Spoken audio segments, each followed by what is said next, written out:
Hello, believers, non-believers, and everyone in between. You're listening to Stories with Sapphire. I am Sapphire Sandalo. Now get cozy and open your mind because it's story time.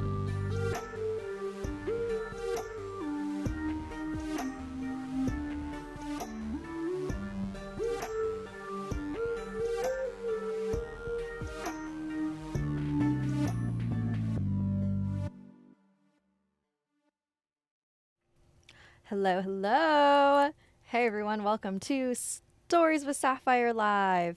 I am Sapphire Sandalo. I don't know why my OBS is skipping. Can you guys tell me if it's skipping for you, if it's just skipping for me?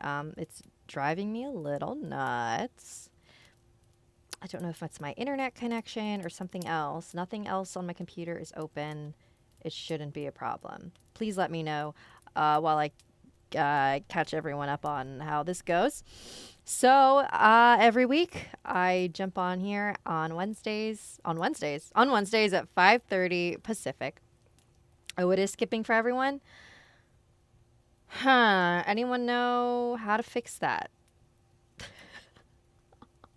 What if I move really slowly? Is the audio okay though? Okay, if I move slowly, it doesn't skip. So maybe that's the key. Oh my God. This didn't happen last week, so this is actually stressing me out. Anyways. Okay, so no, it's skipping. Ah! Okay, someone help me figure that out. Do I need to update my OBS? Okay, y'all, look. If the audio is okay, we might have to just live with the audio and then, like, what if we just did this and you can't see me?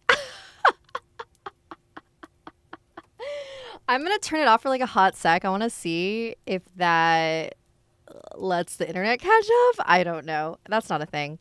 I'll turn it on when it's important. Anyways, as long as the audio is fine. So I pulled out a couple stories. They all involve creepy old ladies. So that's the theme for today, creepy old ladies. There are some weird stories here. I'm very excited to share them with you. And then at the end of the stream, I will pull a card from one of my new favorite decks, the Wild Mystic. It is black and gold, and it has a bunch of different animals, each with their animal power. I didn't describe that well. Anyways, it's a really cool deck. And yeah, you have to wait till the very end to get your collective reading. It always resonates for me. Maybe because I'm the one pulling it. Anyways, all right. So it seems to have and that's skipping again. It's okay. You know what? It's gonna drive me nuts. So I'm gonna take it off of. I'm gonna take it off camera and I'm turn it off when it's important. Sorry, y'all. It's gonna drive me bonkers. Okay, are y'all ready for your first story? This one comes from Esther. Hey, Sapphire. My name is Esther, and I'm 14 years old and a black girl. I'm not sure why she included that. I love your stories, and I hope life is treating you well. I have a story that I want to give to you about a childhood memory that I'm remixing. Okay, so this is a true story with a little embellishing. I have a story that I want to... Oh, whoops. Basically, when I was young, maybe around 6 or 7 years old, my mom would take me and my twin brother to the KFC near our home every Friday after school. The employees were nice and friendly, except one of them, an old lady around her 50s or 60s.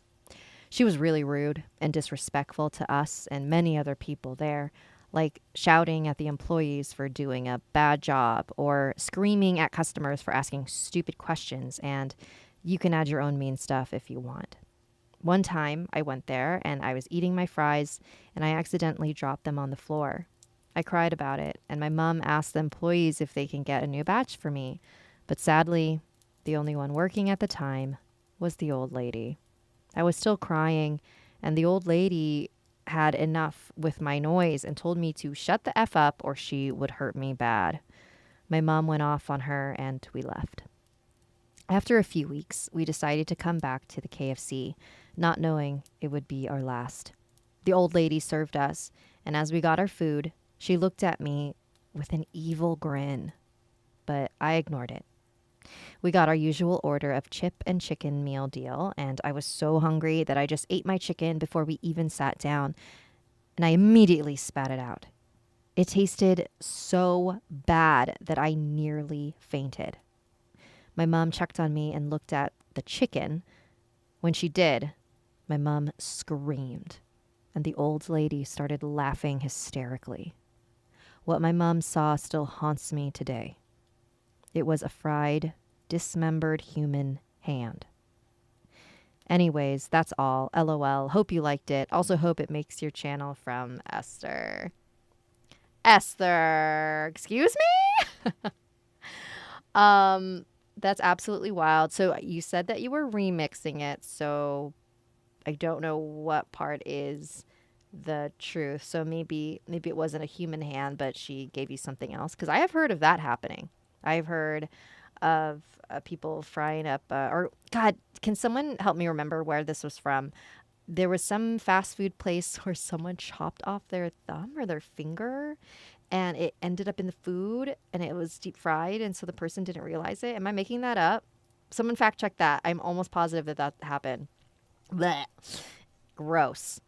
Well, thank you for sharing that. You know, it's so funny.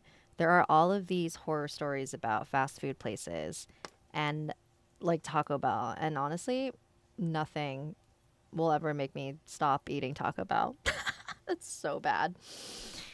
Adam, thank you for the super chat. Sapphire, in your opinion, what's the most awesome breed of dog and why is it beagles? You know, I have never had a relationship with a beagle. Well, I've known a beagle min pin and she was okay. So I don't really have a whole lot of experience with beagles to have an educated opinion on that. Yeah. Oh, but my favorite breed, I don't know if I have a favorite breed. I feel like the cliche answer is Shiba Inus, but they're just like so cute. Akita, I like any Asian dogs. Whatever my dog Zisu was, that's my favorite breed. He was a million things. I do like cattle dogs. I have a cattle dog. I like all dogs. Don't make me choose. All right, here we go. I'm going to disappear again. This one's called The Witch at the End of the Closet. Hello, I'm Cece. Me and my brother have been a huge fan for a while now. We love to listen to the scary stories you tell. Anyways, here's the story. When I was around 4, I was living in my 1-floor, including basement, home. It had been passed down for many, many generations. I was living with my great-grandmother, who was Catholic, but still believed in spirits. My family was over, and everyone was over at my great-great-grandmother's house. I was asked to go get a few towels, so I walked over to my home and opened the front door and went inside to the closet. There was always a strange orange coat at the end of the hallway. No one knew who it belonged to, but I always ignored it. I went to open the closet, and one arm grew out of it, then another. And before I knew it, it had limbs and a head was rising. I was staring in the eyes of a woman. It had frowned into a snarl, and she put her hands up and started chasing me. She wasn't walking. She was flying at super speed. My sprint was only a fifth of her speed. She had scratched my shoulders and neck. As soon as I reached the door, I slammed into it and it opened due to my body weight. I ran all the way back to my great-great-grandmother's house. While I was dashing back, I turned around and looked at the old woman in the bright orange coat. She was hissing and had an angry expression. She grabbed the door handle and slammed it shut. When I arrived back, everyone was looking at me oddly, like I had 3 heads. I had explained what happened, and my Uncle Jeff had a worried face. He had said that all of our family had seen the woman. It had turned out to be a witch whom had cursed the first owner of the home to never be unable to see her. She had died, and her spirit took over the house, so now my bloodline is cursed until we leave. Thank you for reading. I hope I didn't waste your time. Have a good day and rest of your days, Cece. You know what's so funny? So many people end their emails like that. Like, sorry for wasting your time. Like, you're not wasting my time. I love reading stories. Thank you for offering your time, you silly goose. That's really wild. I love that image, though, of a coat that nobody knows who it belongs to. Psych, it's actually a woman, and she comes out of the coat. That's kind of cool. Thank you so much for sharing that. All right, let's move on. Ooh, okay, so I've got two long ones. Are y'all ready for that? Let's see, do we have time for both? I'm going to ask y'all. Actually, no, there's too much of a delay for that. I was going to ask you which one I should read first, just in case. But you know what? I'm going to choose. We're going with The Candy Lady. Ooh, okay. Webcam goes back off. Here we go. This is submitted by Hayden. Chances are that you may have heard of the Candyman, but have you heard of the wicked Candy Lady? This urban legend comes from the 20th century in the United States in a small town, Terrell, Texas. Or Terrell? I'm not sure. My 5-year-old daughter Julia was joyfully playing with the new doll she got for her birthday. I watched her with a smile as she sang and danced around the room, holding the doll in her little hand. In that moment, I saw a glimmer of myself in her, and I thought to myself, these are the moments that make me proud to be a mother. The next day arrived, and I got Julia up for school. We lived on the outskirts of town in a small farm area surrounded by fields and ditches, but her school was still within walking distance. As we walked along the dirt road that connected the fields of the farm to the town, I focused my gaze on a group of kids playing in the fields on the farm.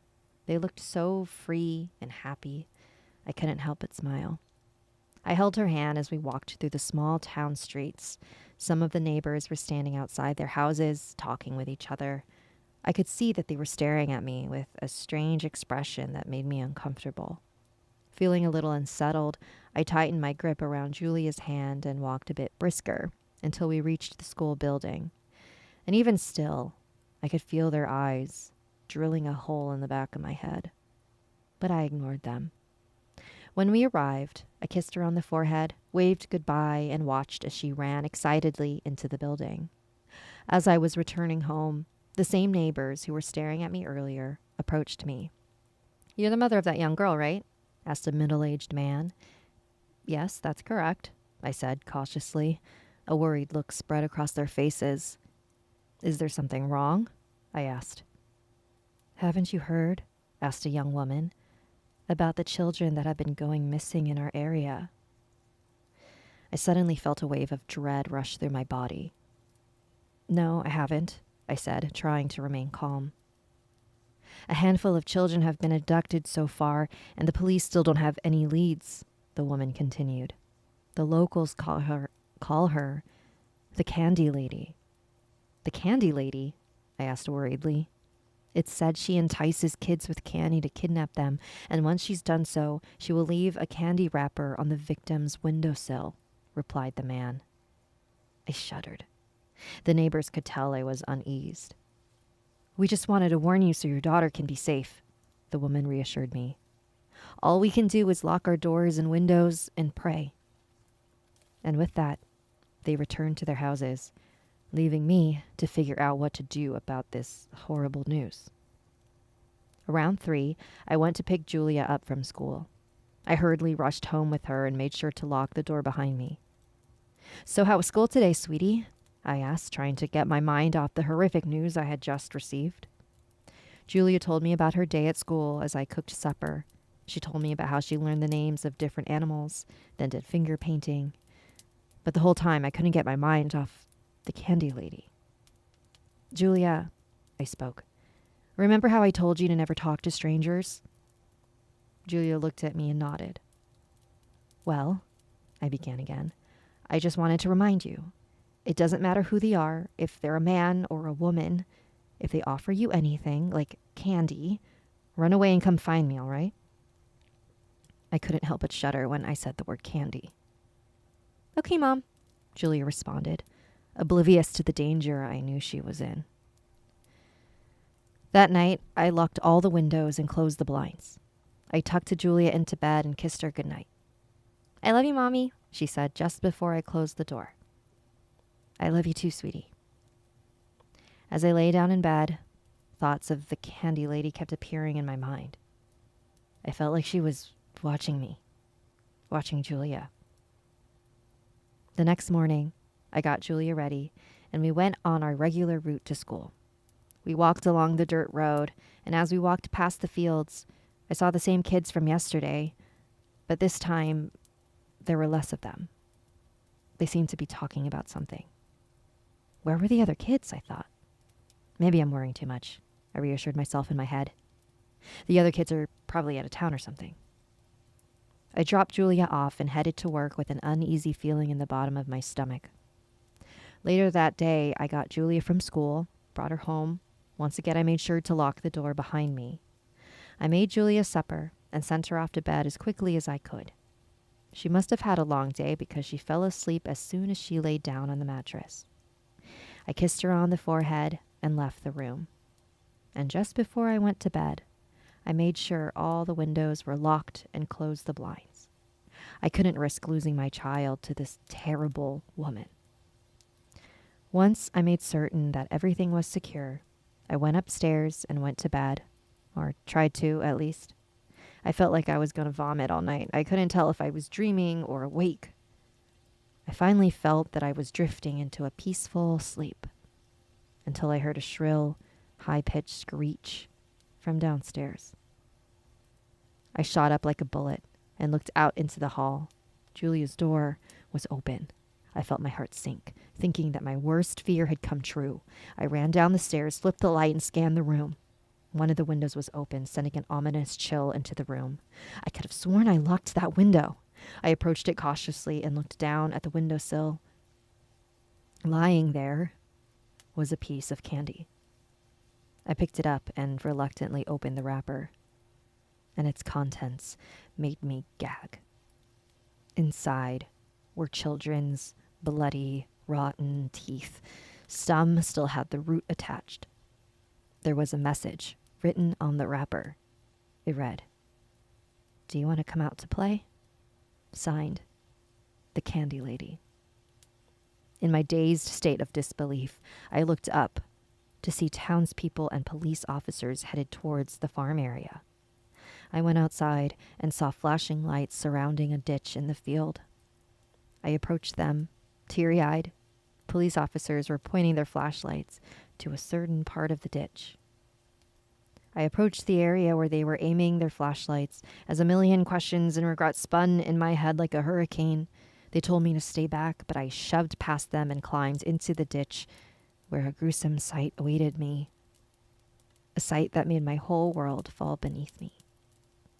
Lying in the ditch was Julia's lifeless corpse.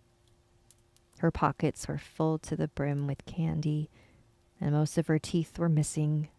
Her eyes had been gouged with forks, still sticking out of the sockets. On her lap was a candy wrapper with a message on it.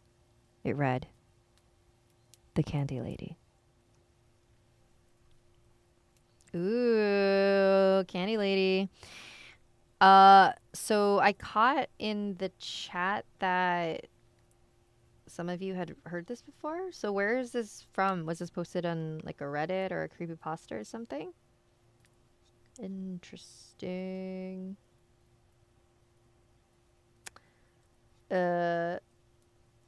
Sorry, I'm catching up on the chat right now. Y'all. Ah, yes, Charles Jr. This is off topic, but I just watched an episode of Mysteries Decoded and saw you on it. The one about the Cecil Hotel. Yes, that's me. Shot there like 2 years ago. I completely forgot it existed. And that's like so funny to me. Anyways, all right, here we go. What time is it? 5. All right, we don't have time for the chain lady. Okay, I'll make a note. I will make a note that we will revisit it, okay? I'll probably forget, to be honest. Okay, here we go. I'm going to leave the video on for this part. It's time for our collective reading from the Wild Mystic. Here we go. I haven't memorized all the meanings yet, so I still have to use the book. But if any of you are interested in getting into tarot reading or oracle reading, something that I like to do is do a really quick grounding visualization beforehand. So what I do, make sure that the bottoms of your feet are planted firmly on the ground. You're sitting up. Close your eyes. And it just has to be like, it can be super quick. Just picture that roots are coming out from the bottom of your feet, shooting all the way into the earth and into the earth's core, sucking up all that energy, and then it shoots back to your body, shoots up through your legs, swirling through all of your chakras and out through the top of my head and creating a nice little protective bubble up. Always gets me in a nice zone. So, cards. I would like to pull a card for everyone here, everyone watching, and everyone who watches this on replay later. What message would you like to give us for this upcoming week?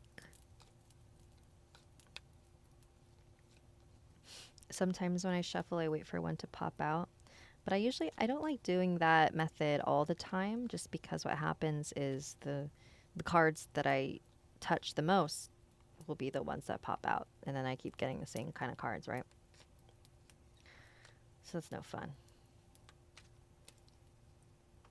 You can't hear me? Did I mute myself? Oh, that one. Okay, we got one. Here we go. Oh, interesting. I haven't gotten this one before. All right, everyone. Your card for this week is Disguise. I believe that's a chameleon. I think that's a chameleon, so take a look at that. I believe that's also the Gemini symbol. Cool. All right, I'm going to read to you what that means.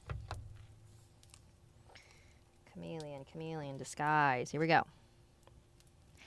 This card represents disguise and facade. It is the idea of blending into one's social landscape to fit in, but also in order to acclimate to new surroundings. The natural camouflage of the chameleon might be interpreted as deceptive or duplicitous in one reading, but it may also signify the need to protect oneself by blending in and becoming invisible. This card could symbolize a wallflower who feels invisible, or a social butterfly who can adapt and thrive in any social situation. While we largely associate the chameleon's color-changing ability with camouflage, it is also used to signal their intentions, health, temperature, and feelings. The chameleon card may represent wearing your heart on your sleeve and allowing your deeper feelings to show. This card may also represent those born under the Western zodiac sign of Gemini. Spell work, protection from those who seek you, to aid in difficult social situations, making new friends, aiding social acceptance. Okay, I relate to that. Anyone else? Does that resonate with anyone? Yes, I would like to disappear. That's so, it's so funny. I was literally just thinking that earlier today. I was like, wouldn't that be cool to just temporarily disappear? Like just for like a little bit.